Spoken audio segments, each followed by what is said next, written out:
We're joining with Coach Kevin McMillan. We're carrying on a conversation about some of the things that take place at the University of Tennessee at Martin women's basketball program, some things outside the program. You bring in each year a group of ladies. What do you tell them at the beginning of this conversation? You say to them what? Well, it's changed through the years. And I think that's part of why I struggled the last couple of years, was that I was following the blueprint that we did at the beginning. When we first took the job, we talked about standards, and we talked about being a good teammate. We talked about competing.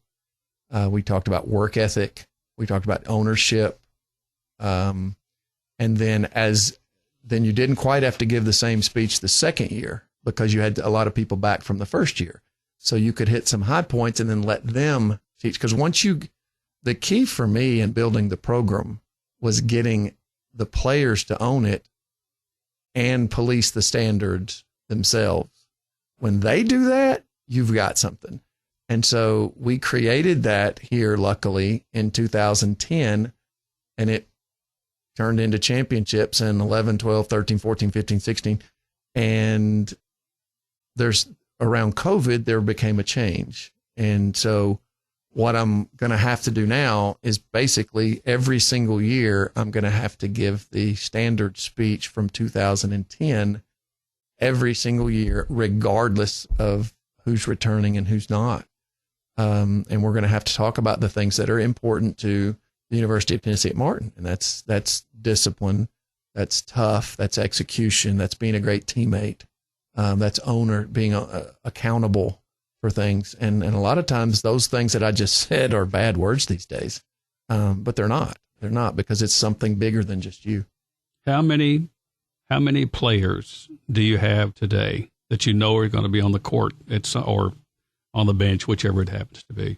So how many do you have now? 10, 6, 14? We've got 16 this next year. Okay. Everybody's in place. Nobody's going to run away. Well, now, who knows? Who knows? I would say there's a 95% chance that the roster's finished. Okay. How hard was that, going out and bringing in new kids? It was hard. But I went back to an old plan and an old model. And what I'd told the staff this year that I wanted to do is I told them, we went back to 2010 in my mind, or I did. And I said, okay, here in 2010, Paul, I'm going to give West Tennessee a huge shout out. I recruited West Tennessee kids, and we signed a bunch of West Tennessee kids. And if not, they were small town Tennessee kids. And those kids in general had been coached by the Randy Frazier's, the David Russells, and they had a fundamental base that, and a toughness about them, and a discipline, and an execution level, and a teammate. All the things that I just described, that was West Tennessee basketball back then. But it goes in waves, it goes in cycles. And so a couple of years before that, there hadn't been a lot of college kids. And then we went through a span where there were, which was just very lucky, because that's when I took the job. And so what we did this year is we went back to kind of like screening for that. So I had the staff ask the exact same questions to the coaches, to the players, and to opposing coaches. And then we filtered it and graded them. And we graded it on toughness, competitiveness, teammate. And if they didn't grade at a certain score, talent was not on there. Scoring points wasn't on there. It was just those three things. And it was ironic that every single person that visited came. Every single person that visited committed. And so I'm thinking and hoping, fingers crossed, that we're going back to the culture of those things that got us to where we were. We've still been winning games. We've won championships. We've been to the NCAA tournament, but there's just still there was a level of the program that our standards we weren't meeting. And so we're hopefully going to get back there. you may not have a piece of paper in your back pocket carrying around the names of the players, but can you tell me the players' names or where they're from or the schools? Oh, yeah. Okay, we're going to, oh, gosh. I'll probably miss one. But, we've got Destiny Wells, who played at Belmont and against us, and she's going to be a senior, and she's coming off 2 ACL surgeries and had a surgery that didn't go well and had a rehab that didn't go well, but hopefully we're going to get her back going. Sydney Middleton, who's from Arkansas, played last year and got hurt near the end of the year, which hurt us, is back. Kennedy Horton is back. She's from St. Louis. And then we've had 5 freshmen that we had signed in the early signing period. So Nakaja Holman's from Franklin County here in Tennessee. Lily Esplit is from Franklin Page, played for Randy Kaufman. And then we've got Olivia Smith from Tupelo, Carnisha Taylor's from Memphis Business Academy. And then we've got Sadie Meyer from Arkansas. So that was your freshman group. Well, then we signed Chloe Peliquin from, she's from Ohio, and her sister Sophie. They're 6'3" and 6 foot. So Sophie's going to be a redshirt freshman, and Chloe's going to be a junior now because we got her a year. Ashley Bynum was able to get her a year back, which is huge. Lorian Story is from Ripley, Mississippi. She's a post player, JUCO All-American that will be here. And then we've got Raven Sims, who's out of Memphis, played at Tipton Rosemark and at Bartlett. We've got Tyler Jones, who played at Briarcrest. She was at New Mexico last year. She'll be here. We've got Madeline Penny, who was there's a funny story about Madeline Penny. I got a call from my banker a couple of years ago, who was out in California at something and telling me, look, I've got this other banker that's got this daughter that's playing da da da da. Well, little did I know, Cisco comes back from Florida and has this girl on her list, and we end up it's the same girl, and the odds of that are just ridiculous. But she's from Tallahassee, Florida. And then we've got Madeline, that's Madeline Penny. Then we've got 2 Serbians, Mimi. I'm not going to be able to do this. Lazarevic and Angela Merkovic, 6'3" and 6'1", who are coming in. And I think I just hit all 16 just right then. If I didn't, it'll pop in my head in a second and I can fire it back at you. But I think that's all 16. So your staff still going to be the same? Yep. Stacey Evans, who's been with me forever and who is phenomenal. I mean, she's phenomenal at what she does. Did she play for you at Westview? Yeah, 1 year, my last year. Okay, I was just trying to remember if I had that right. Maddie Waldrop, who played for me, Jasmine Newsom, who played for me, and then Shane Cisco, who my sons played for. So a lot of connection within our staff to West Tennessee and to each other, which helps a ton. How did you get Coach Shane to come to you, Coach Cisco? I called him up and asked him. I knew he was getting close to retirement, and I knew that he might look at something else. He was probably kind of like me. He was probably thinking he was going to be on the men's side of something if he ever got into college or whatever. And I had a position, watched him coach my 2 boys, and he does a heck of a job and unbelievable preparation, develops kids. I mean, he just has done it for years. And so, when did you get that? When did it come together between the 2 of you? I mean, you have to have understanding what's in each other's brain. Well, I don't know if it's come together yet. You can just watch. You can watch a coach, and you can tell what's important.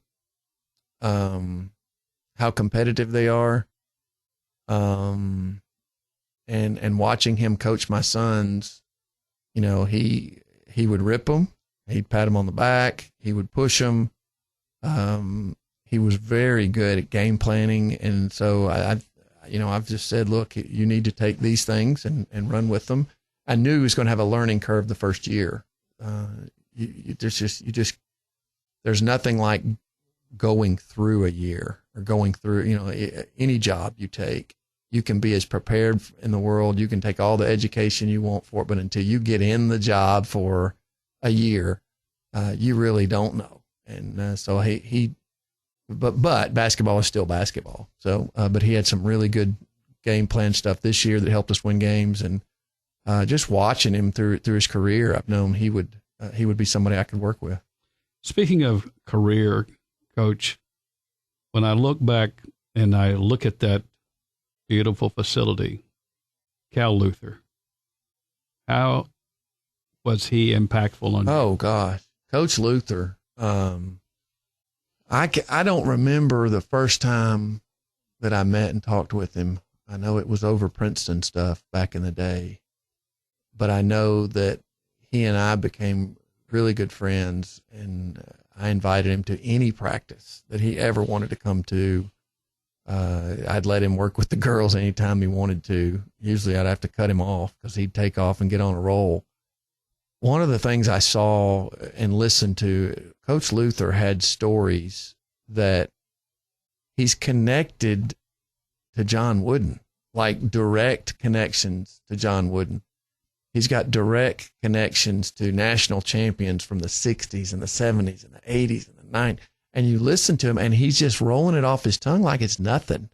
And I'm just going, oh my gosh. So anytime I could get him to talk, I would. What I hope Coach Luther would say is that he felt honored when he came to one of our practices, that he felt that we genuinely were wanting him there to give us his knowledge, to give us his opinions on what we needed to do. I just think it's important that we honor the people that came before us, and the trailblazers that have touched UT Martin in athletics is amazing. And I don't know that there should be a story movie on the trailblazers for athletics that have come through UT Martin, because you're talking about Betty Giles and what she's done.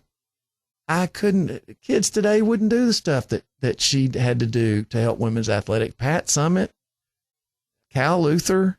I mean, you're talking about incredible stories of trailblazing, and I think it's important that we honor those. And so Coach Luther for me was one that I really hoped that I honored, his legacy, not just at UT Martin, but his legacy, period.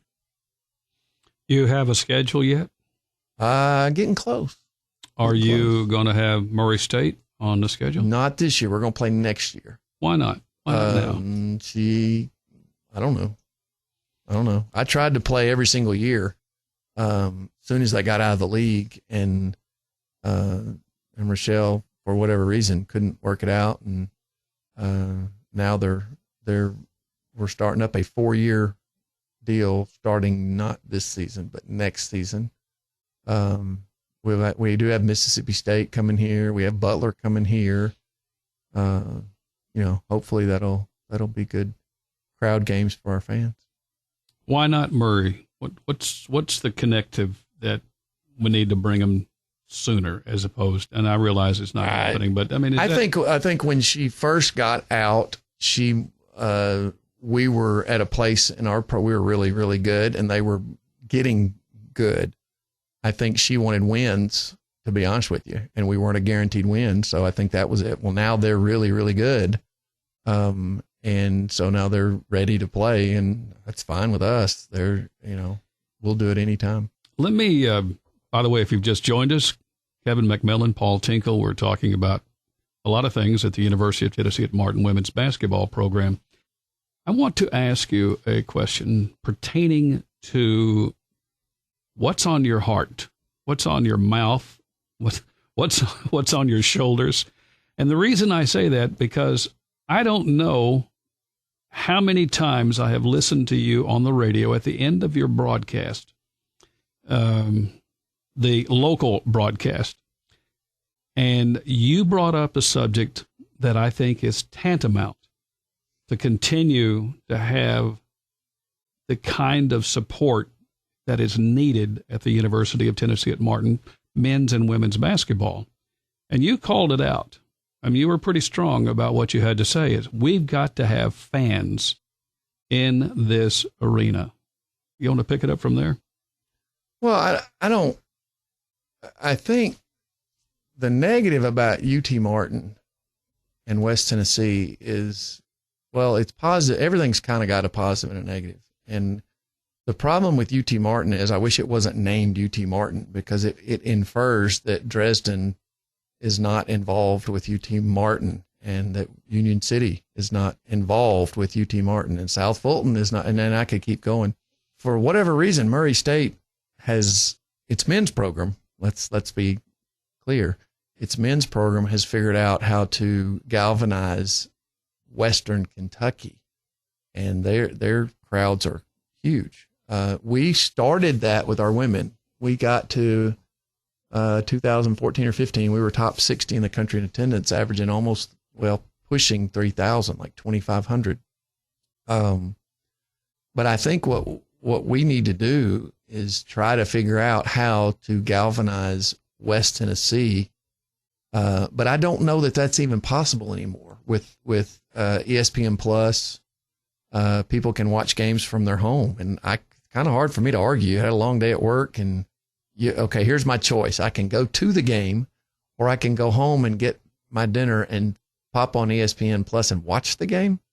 It's hard for me to argue with fans about that, because when we look at our viewership and our ESPN viewership, we're typically the highest in the conference in that.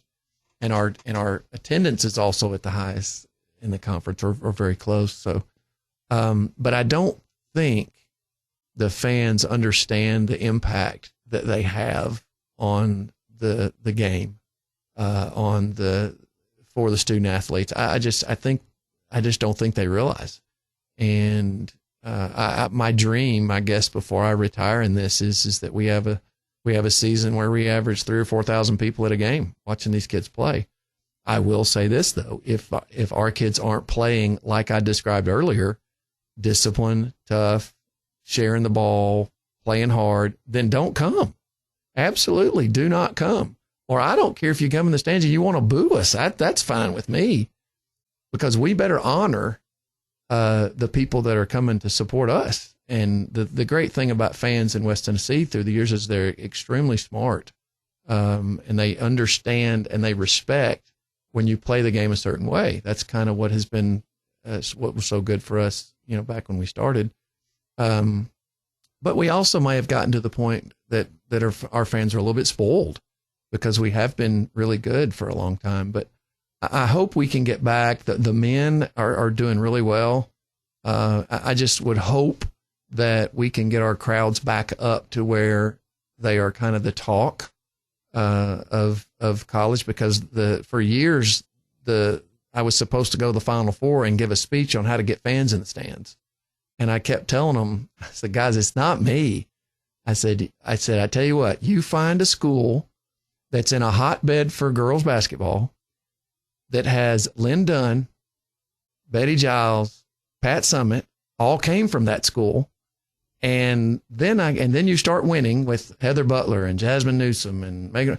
Then that's the recipe for putting fans in stands. Now, if you can't duplicate that, then it's not. Well, nobody in the world could duplicate that.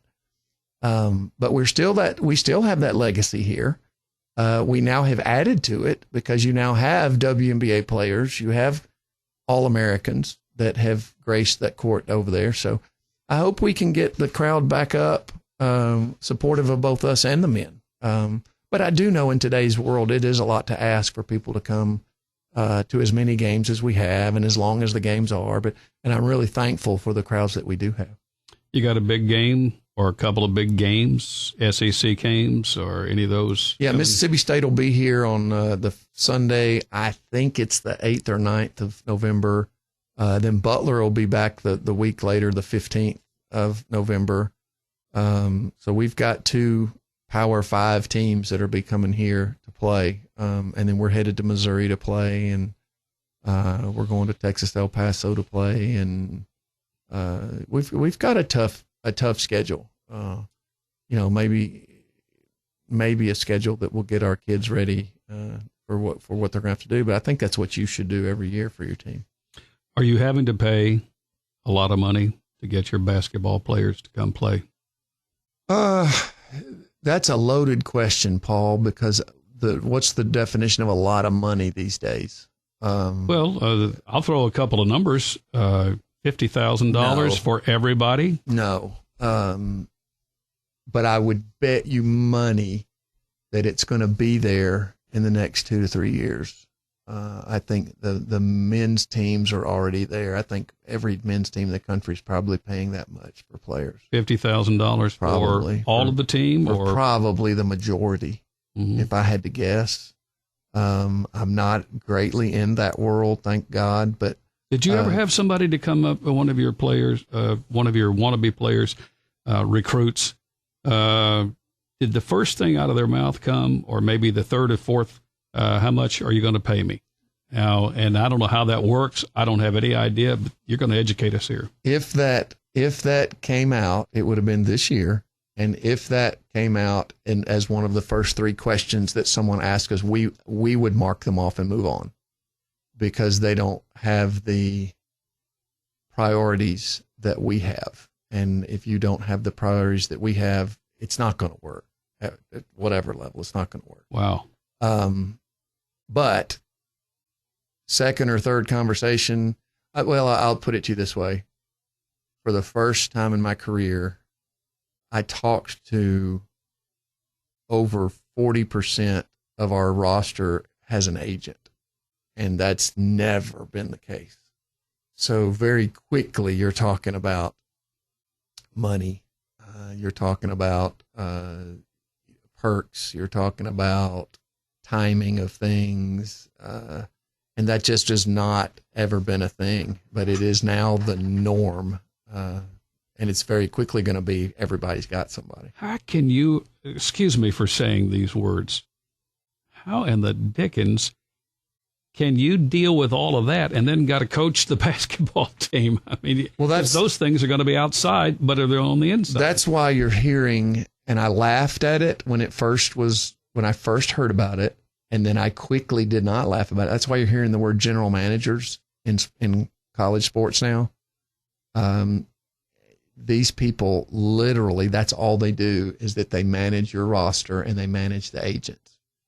And for a smaller market team like us, that is going to fall on the assistant coaches and the head coaches of whoever kind of has that kid, whoever's kind of on point to recruit that kid. You're probably going to be the one dealing with the agent. We've learned very quickly that I don't need to be the one that talks to the agents until it's necessary. There needs to be, it's kind of like when you went in to buy a car, you talk to the salesman and the salesman would have to go talk to his and come back. Well, that's kind of what the world is now. And so I have to be one step removed so that I can come back with a no, we're not doing this, or instead of being the one talking to them. Now, but sometimes that doesn't work and you have to talk directly to them. But you're right. There's a layer of time that's been added now that we didn't have 2 years ago. And it's a lot of time that you're having to spend talking to significant others with your players, whether it be a coach that's acting as an agent or whether it is an actual agent. And I've quickly learned that I am going to cut loose people next year if I don't like the agent, if I don't feel like the agent's being honest. Just interesting. Just give me one figure. Okay. $5,000 for one player. 10, 6. Well, yes, those are all going to be figures. The figures today, like 99% of the schools in the country are going to pay roughly $5,000 to $8,000 for every single kid that's on the roster. And then it's going to go up to whatever you have and you're able to spend. You may be up, I think mid-majors at our level are probably going up to $30,000 to $35,000 to maybe even $40,000. Bump up a conference level and you're going to go to 50, 60, 70, bump up another level. You're going to 80, 90, 100, bump up to the Power 5 conferences, and they're paying $300,000, $400,000, $500,000 in women's basketball for players. Yeah. Where is that money coming from? Well, you have to get creative. You have to figure out how to stretch money. And then it depends on how your university's handling the house distribution settlement. I hope I said that right. And if you get, there's different pots of money out there that the NCAA has given universities to use. You'll hear words like cost of attendance. You'll hear words like Alston. You will hear revenue sharing. And so what your university chooses to put into this pot of money is going to be distinct for your university. You can do fundraising stuff. You can do guarantee games in it. You can do leftover money in certain budgets. And it's whatever the guidelines your university sets up for you is what you get to work within. Not the last question, but the time is running out. I've got to bring this forward. I'm not 100% sure that I'm right about this, but I think strongly about this. Chris Brinkley may be the longest broadcaster in football and basketball games. I'm very grateful that he's there. Have you ever had Chris to ask a question that you weren't able to answer at any time in those post games? Because that's the only reason I tune in at the end of the ball game and stay with it, because you and he are phenomenal whenever that last broadcast gets on the air. It's over the top, and Chris knows how to handle it. If you want to know who's got one of the hardest jobs in the world, it's Chris Brinkley in a post game, because he has to be ready to handle anything. And what he does seamlessly that nobody notices, and you don't even give him credit for, is how he can take wherever I go, which who knows what that's going to be, because I'm just going to tell you whatever's in my head. He can guide that as good as any human being I've ever hit. It's incredible that he keeps me between the two ditches. Well, I guess from having a wreck, I may fall through a ditch, but I think he asked one this year that I said he got me on, I think. And then I think I've actually gotten him a few times. A few times, probably the ones he hates the worst is when I've turned the tables on him and I will interview him. And that he probably doesn't like that, because that's probably the hardest that he has to deal with, because now he's having, instead of him controlling from your chair, he's on the defensive, so to speak. And that's probably what he doesn't like the most. But I don't do that very often. You two guys are great. That's all I can say. You two guys are great. It is really enjoyable to get interviewed by Chris, and he's always been a pleasure for me to be around. Kevin McMillan, everybody, women's basketball coach, University of Tennessee at Martin. When's your first game? November the 2nd or 3rd we're trying to finalize the exact date, but I think it's going to be the 2nd. I love you. I appreciate you, and go Lady Skyhawks. Thank you, Paul. Appreciate it, and just enjoy every minute that I get to be a part of the University of Tennessee at Martin. Kevin McMillan, everybody. Hope you've enjoyed our program here today. Paul Tinkle, pre-recorded. You've been listening to 30 Minutes, a community affairs program on Thunderbolt Radio. You can listen to this broadcast and others anytime by visiting thunderboltradio.com and following the Thunderbolt Radio and Digital YouTube page. Thanks for listening.